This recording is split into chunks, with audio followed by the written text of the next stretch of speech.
5 of them, hope I don't screw up my math here, 5 of them are, I'm too busy. And the rest are like, dead, moved away, not interested. So, if you do run for office one of these years, expect that. And I know people within government who are talking about changing that. I don't know how it's going to go. We'll have to see. But not an easy thing. Not an easy thing. Volunteering. You know, for the past 6 months, we've been asking everyone that comes to our meeting, hey, can you volunteer an hour, 2 hours, 4 hours for the whole month? Very difficult situation. Not because people don't want to volunteer, because people have lives, people have jobs. It's just not practical for everyone to do their volunteering and help.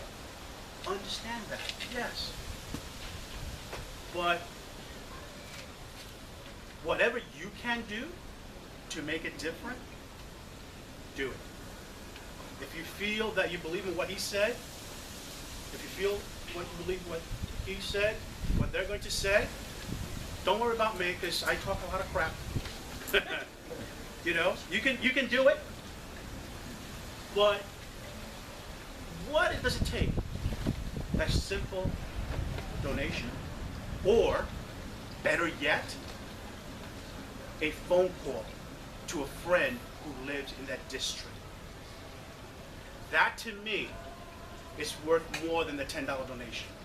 If someone here knows someone who lives in my district, call us up and say, hey Joe, yeah, hey, how you doing? Remember we were back in the days in college or whatever? I just met a guy who's running for state assembly, and this guy, he's crazy. He says whatever the hell he wants. You know? Yeah, he might be smart. I don't know. You know, he claims he went to college and all this other stuff. But the point is, I know him. I heard what he said. Go ahead, you live in his district, give him a chance. That to me is worth more than that $5 or $10 donation. So find out where we are running. Find out if you have friends in that district. Make that phone call. It helps. So, questions before I go on to? Actually, that'll be done after all the speakers. Okay, I just want to give the The whole person. Oh, the man. Yeah. Yeah. Okay. He's not speaking as treasurer. Yes. Yeah, treasurer report. We have a lot of money in our bank. Not a lot. 18,900 pennies. Oh, you're correct. So we have $189 in the bank. Well, thank you. Thank you. Any questions? At the end. And then when we do the 50-50, All right. raise Thank that. you. All right, folk. I'd like to say howdy to Ramona Johnson, who just came over. She is running also for state assembly, but since Malka Shahar was here, bright and early, Malka, please come on over. Malka is running for state assembly in the 47th AD. Would you like to stand No, up? if you feel comfortable, I will stay here. It's okay? Yes. It's okay with everyone. My name is Malka Shahar. I'm fresh blood in United States and in New York, and I'm running for New York State Assembly District 47. This is Bensonhurst. So, On what party? What party? conservative. I'm pretty strong conservative. Not the Republican. I was in Republican line, but I was kicked out by Republican person. Who is it? Lucretia? Loretta. Who? Loretta. Lucretia Regina Pata? Was that? Yeah. Yeah. That was the other Republican leadership of the, you know, how Bensonhurst. Brooklyn's at Bensonhurst. war. What do you Great that? Sam. Well, that was the 47. Craig Eaton side, we'll call it. Well, that court decided that was going to be a new convention, and that will be in the next week or two. And that was who threw you off? that's how, yeah, about something like that. So that's who threw her off the ballot, our own party. Isn't that It's okay, I still, and I'm so happy I will be able to be in general election on November 8th.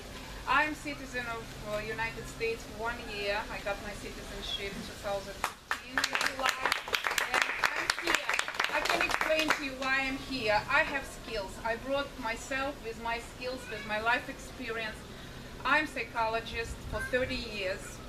And for 14 years, I'm political strategist and analyst. And I have 2 degrees, American degrees, as a political strategist and analyst from Washington, D.C. They was in Moscow, and I took those classes in Moscow. I'm pretty educated with, with experience. I was head for 15 campaigns, political campaigns. And I'm survivor. I'm here because I escaped political prosecution in Russia. And I see in United States I can apply my talents, my skills, my education, my knowledge, and I see and I can analyze how many things has to be done. And I feel, first of all, I feel it's a great country. I love United States with all my heart. And I feel it's a great country for the opportunity. But in the same time, I see the, some people take liberty as advantage, and they like, I feel like it's more responsibility, freedom, it's responsibility. It's not a bazaar, like I said many times. And I feel we have to be more serious and more, because a lot of challenges. And I'm running in the office, I'm running in a district where is a person, William Colton, sitting there for 20 years. It's long enough. Term, it's 2 years. He was re-elected 10 times. You want to die in this chair? I'm sorry. I'm sorry.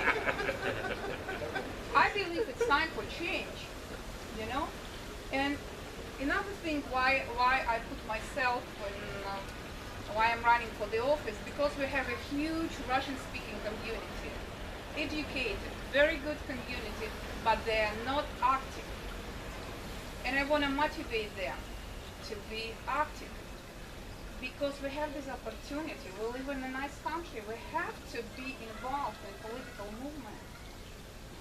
So I'm offering myself, my skills, and I don't want your money. I want spread information about us, about who is crazy, who is brave enough to jump in this water, right? We don't have money. I have the pond right there. But we need your support, because we are conservative Republican candidates, right? Yes. And we need just spread information. And more important, just teach people the ballot. It's not about President of the United States. It's really important to be local people, right? It's more important than to choose President of the United States. But people doesn't have this knowledge. They will mark just one place and they will walk away. For me, it's so, I feel my own responsibility to lead this process, to teach people. Because we cannot lose this opportunity. It's not right. So guys, thank you for your time, for your support. If you can spread information about us, it will be such a help. I just want to add one 30-second thing. Many people don't know that some ballots are double-sided. So you're going to see President of the United States in the front. But if you don't turn it around, you're going to miss out state candidates. Another great reason why it was such a great idea to go from the old machine to the optical readers. So you're saying that our ballots are going to be where we're in the back? So yeah, make sure we that might win you then. make sure you take a look Get your at friend. both sides, just in case. Okay. Oh, we might win. One more. All right, Folk, one last speaker for William State Clark wants to say Assembly. something. Yeah, I have a question. Isn't it the job of poll workers to instruct voters on how to vote with that paper and the actual reader? Yes, it is. Yes. Okay. Does it happen? Doesn't always It happen. does when I vote. I've been a I've been a coordinator at a public school out over in Howard Beach, Queens. I did that for probably close to 10 years. And I'll tell you something. When I was there, on top of people, they did. When I wasn't there, leadership comes from the top, and a lot of people over there, in all honesty, it's a $200 whatever give back as Take far as it's taxes out. concerned from the party bosses. The party boss says, listen, you got signatures for me. Would you like to sit in this building for the next 15 hours? And, you know, you'll get $200. And if you do 2 elections, you get an extra $100. If you go to class, that's another $100. Would you like to? And if you go into a lot of poll sites, it's like The Walking Dead is there. So, sorry about the joke, but it is what it is. So, leadership comes from the top. All right, last speaker, 5 minutes left on the camera. Ms. Romana Johnson, who I would like to, by the way, say, when I approve her messages on the Brooklyn Tea Party post, somehow knew it was me. I would like to know how and where she tapped my cell phone for that. So, Ms. Johnson, if you would answer that question before making your speech. Oh, you say that, and that didn't happen at all. That didn't happen at Okay. all. Please But- stand. Please stand. Stand to the camera. Camera We have behind about you. 4 minutes left on the. Right. What am I talking about? Your candidacy. Oh, okay. So I'm running against, my name is Ramona Johnson. I'm running against Helene Weinstein, and she's a long-term incumbent. She's been there for 36 years. And 36. Oh for my 36 God. years, and she's trying to dying on the chair. She's gonna die in a chair for My sure. guy's finally retiring after 32 years, so it's an open seat finally. So, Miss Johnson, is she a Democrat? Helene is a Democrat, and even her own party, a lot of things trouble me. Part of what troubles me is that her own party doesn't pit candidates against her, which leads to the fact that Helene is very powerful. And so with that, you know, I'm very much for term limits. I Yes. feel Yes. I think we have allowed politicians to become too powerful. I mean, even with Hillary Clinton, Yeah. we have to understand that she's been in this political machine for 40 years. Especially with her. Yes.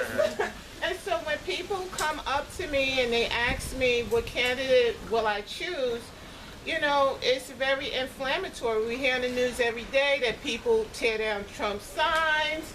They have a lot of animosity and hostility, but I always tell them that we need term limits. Hillary has been around. She's been the Secretary of State. She's been the wife of a president, and she's been a senator. Yes. Barely knew she was for 8 years, but yes, she was senator. And so I feel as though she's been around for a long time and Long enough.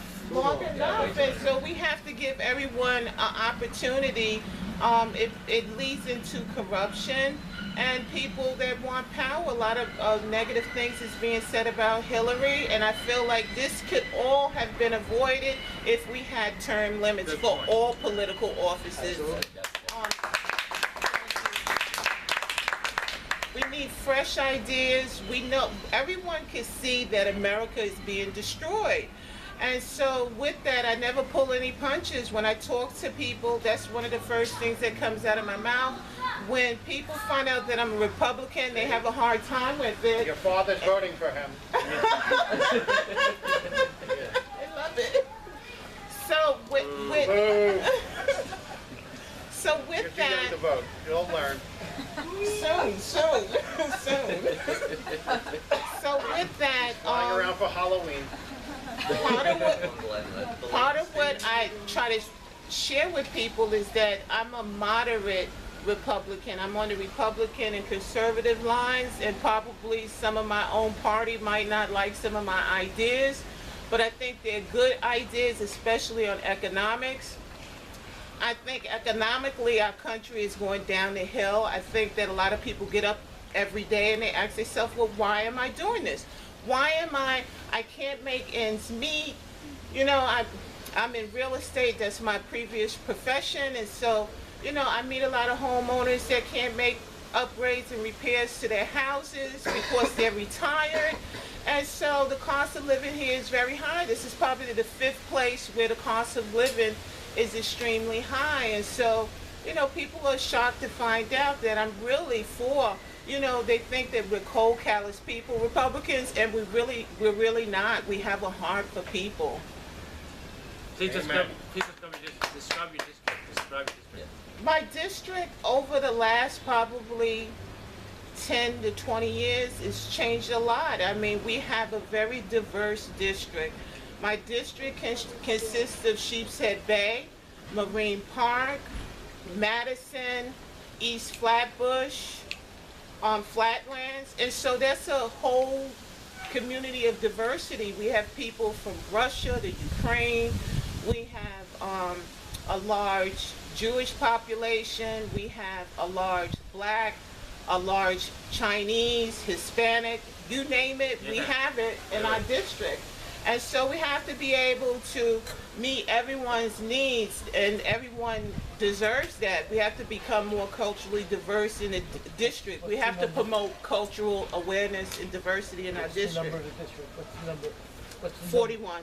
41. 41. Okay. And so, I was thinking, Yeah, go ahead. Go ahead, finish. I like Malcolm, and she said a lot of things that's right. Being in